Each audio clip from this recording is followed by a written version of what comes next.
بسم اللہ الرحمن الرحیم۔ السلام علیکم ناظرین، آج کی ویڈیو علامہ سید نصرت عباس بخاری صاحب کی ہے، تو آئیں چلتے ہیں، مختصر سا عمل دیکھتے ہیں اور ویڈیو کے آخر میں مختصر سا تبصرہ بھی کرتے ہیں۔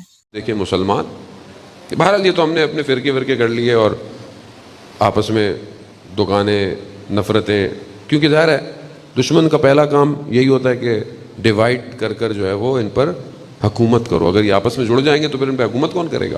ورنہ اگر آپ دیکھیں کہ اگر آپ مسلمان ہیں تو آپ کے قلب میں رسول کی محبت ہے، اسی محبت نے پوری دنیا کو جوڑا ہوا ہے۔ اربعین کے اندر آپ دیکھیں، رنگ دیکھیں، نسل دیکھیں، زبان دیکھیں، کب لباس دیکھیں، سب الگ ہیں، مگر سب ایک ہی مقصد پہ چل رہے ہیں۔ ایک دوسرے کی مدد کرتے پوچھتے نہیں ہیں آپ کا تعلق کہاں سے ہے، زبان آتی ہے کہ نہیں آتی، نہیں، آپ اس کو بولتے ہیں پیاس لگ رہی ہے وہ پانی دیتا ہے، جگہ چاہیے، رہنا چاہیے، لباس چاہیے، جو چاہیے، کیوں؟ ایک ہی چیز نے جوڑا ہوا ہے، حسین۔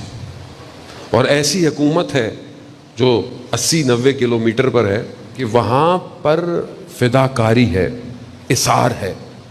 اگر آپ کے پاس جگہ ہے اور آپ دیکھتے ہیں کوئی اور آیا، آپ کھڑے ہو جاتے ہیں۔ وہاں آپ اس لالچ میں نہیں دوڑتے کہ مجھے پہلے جگہ مل جائے، آپ کہتے ہیں پہلے اس کو مل جائے۔ کیوں ہے؟ یہاں تو نہیں ہے۔ یہی چیز آپ اپنے گھروں میں، رشتہ داروں میں نہیں ہوگی، صرف وہاں ہے، صرف وہاں۔ اب یہ بازار، یہ راستہ کسی اور جگہ کا ہے، دنیا کا نہیں ہے۔ دنیا کے بازار میں فداکاری نہیں ہے، اثار نہیں ہے۔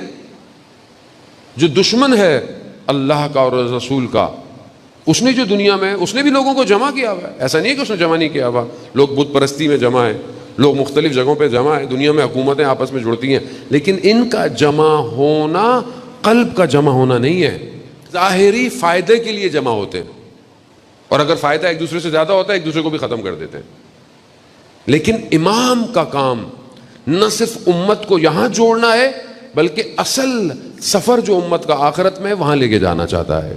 عزیزان محترم، کو یہی کربلا ہر بار، ہر سال سمجھانا چاہتی ہے۔ ہاں، قلوب کو جمع کرنا ہے۔ بدن اہمیت رکھتا ہے اگر قلب پاک ہو، ورنہ بدن بہت تھے امام کے مقابلے میں، وہ کہاں گئے؟ اور جو تھوڑے سے تھے ان کے قلوب جڑے ہوئے تھے، آج آپ انہی کو سلام کرتے ہیں۔ آج یہ ان قلوب کا نتیجہ ہے جو آج ہم سب آپس میں جڑے ہوئے ہیں۔ پوری دنیا جڑی ہوئی ہے، جہاں بھی ذکر امام حسین ہو رہا ہے، عزاداری ہو رہی ہے، ماتم ہو رہا ہے، کچھ بھی، سارے دنیا کے قلوب جڑے ہوئے ہیں۔ حسین یجمعنا، امام حسین کا کام سب کو جوڑنا ہے۔ اللہم صلی علی محمد۔ ہم اپنی زندگی میں دیکھیں کہ یہ جو بہرحال اللہ نے، خدا کا شکر ہم جڑے ہوئے ہیں، خوب، ہمارا قلب کیا اس قابل ہے؟ کیا یہ جڑا رہے گا؟ ہمیں خدا نے موقع دے دیا، نعمت بھی دے دی ہے، سب کچھ دے دیا، دوسری طرف دشمن بھی پوری کوشش میں ہے، وہ بھی کر رہا ہے۔ کیا ہم ذاتی طور پر انڈیویجول خدا کی بارگاہ میں بڑھ رہے ہیں کہ نہیں بڑھ رہے ہیں؟ آج کے دور میں سارا جو گیم ہے وہ یہی ہے۔ ظاہر طور پر انسان جمع ہو جاتے ہیں، ہو سکتا ہے آپ کو بہت سی جگہ، لیکن اگر جب تک آپ فردی طور پر نہیں پہنچیں گے کمال نہیں ہے۔ اگر ایک فرد بھی مضبوطی سے کھڑا ہو گیا، پوری امت کھڑی ہو جاتی ہے۔ ایک فرد، اس ایک فرد کے لیے ساری محنت ہوتی ہے۔ ڈیجٹ تھوڑے ہیں مگر کثرت پہ غالب آ سکتے ہیں اگر صحیح ہو جائیں۔ آپ شخص دیکھیں کیسے انسان کھڑا ہوتا ہے۔ شیخ انصاری وہ بہت بڑے عالم دین ہیں اور جو ہے وہ اپنے زمانے کے فقیہ ہیں، عجیب کرامات ہیں۔ ایک طالب علم کہتا ہے کہ مجھے ایک بہت مشکل تھی، دو میری حاجتیں تھیں اور شرعی حاجات تھیں، میں ہر وقت مولا کائنات کے حرم میں جا کر یہ نہیں ہوئی۔ میں کربلا گیا، مولا غازی عباس علیہ السلام کے حرم میں، ان کے بھائی، اور کئی دفعہ میں گیا۔ ایک دن میں کربلا پہنچا، میں نے دیکھا کہ حضرت عباس کے حرم سے لوگ بہت تیزی سے دوڑ کے نکل رہے ہیں۔ میں نے پوچھا ماجرا کیا ہے؟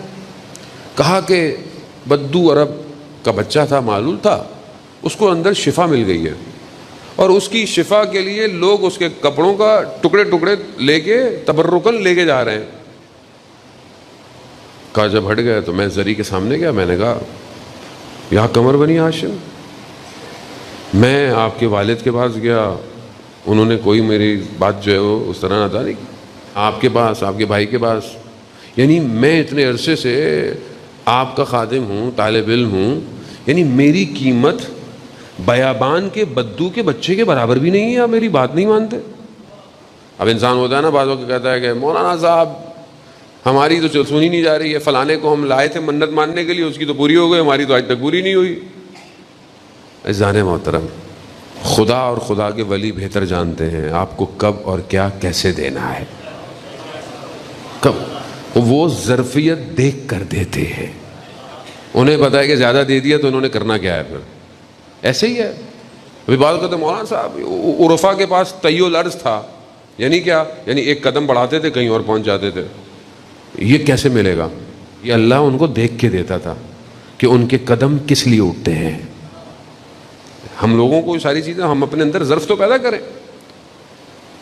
وہ بڑے ناراضگی میں انہوں نے بہرحال مولا کی خدمت میں کہا مولا یہ کیا، کہا میں چھوڑ کے جا رہا ہوں نجف، بس میری بات ہی نہیں کوئی مان رہا۔ ہوتا ہے لوگ بہرحال ناراض کریے، گئے امام حسین کو سلام کیا، نکل گئے، سامان باندھا، جیسے ہی نجف پہنچے مولا کے صحن میں سے گزر کے کہا میرا گھر ہے وہاں جا رہا ہوں۔ صحن میں گزر رہے تھے تو ملا رحمت جو شیخ انصاری کے غلام تھے، خادم تھے، آئے، کہا شیخ عبد الرحیم، شیخ انصاری نے بلایا۔ ہاں تمہیں کیسے پتہ چلا کہ میں یہاں پہ ہوں، یا ان کو کیسے پتہ چلا؟ کہا مجھے انہوں نے بولا کہ صحن میں جانا، وہ کربلا سے آ رہا ہے، اس کو ذرا میرے پاس لے آنا جا کے۔ اب یہ بڑے تعجب ہوئے، اب یہ گئے شیخ مفید ادھر گئے، ان کے گھر گئے، دروازہ کھٹکھٹایا، کہا میں ان کو لے کر آیا ہوں، کہا اس کو کہا کہ آپ جاؤ، کہا کہ تمہاری 2 حاجتیں تھیں نا پوری ہو گئی، جاؤ۔ عزیزان محترم، خوب دیر تھوڑی سی ہوتی ہے لیکن وہ کچھ دینا چاہتے ہیں، ہم اس لینے کے بجائے جلدی کرتے۔ جزاک اللہ خیرن کثیرہ۔ آج کی اس ویڈیو میں علامہ سید نصرت عباس بخاری صاحب نے اپنے ایک مخصوص اور معتبر انداز میں بیان کیا ہے، اور ساتھ ہی ساتھ ایک مختصر سا عمل بتایا ہے۔ مومنین کو چاہیے کہ ان مختصر سے اعمال پر غور و فکر کیا کریں اور حتی الامکان اپنی زندگیوں کو سنوارنے کی کوشش جاری رکھیں۔ امید ہے کہ آج کا یہ عمل مولانا صاحب کا آپ کو پسند آیا ہے۔ ملتے ہیں کسی اگلے عمل اور بیان کے ساتھ، تب تک کے لیے اللہ حافظ۔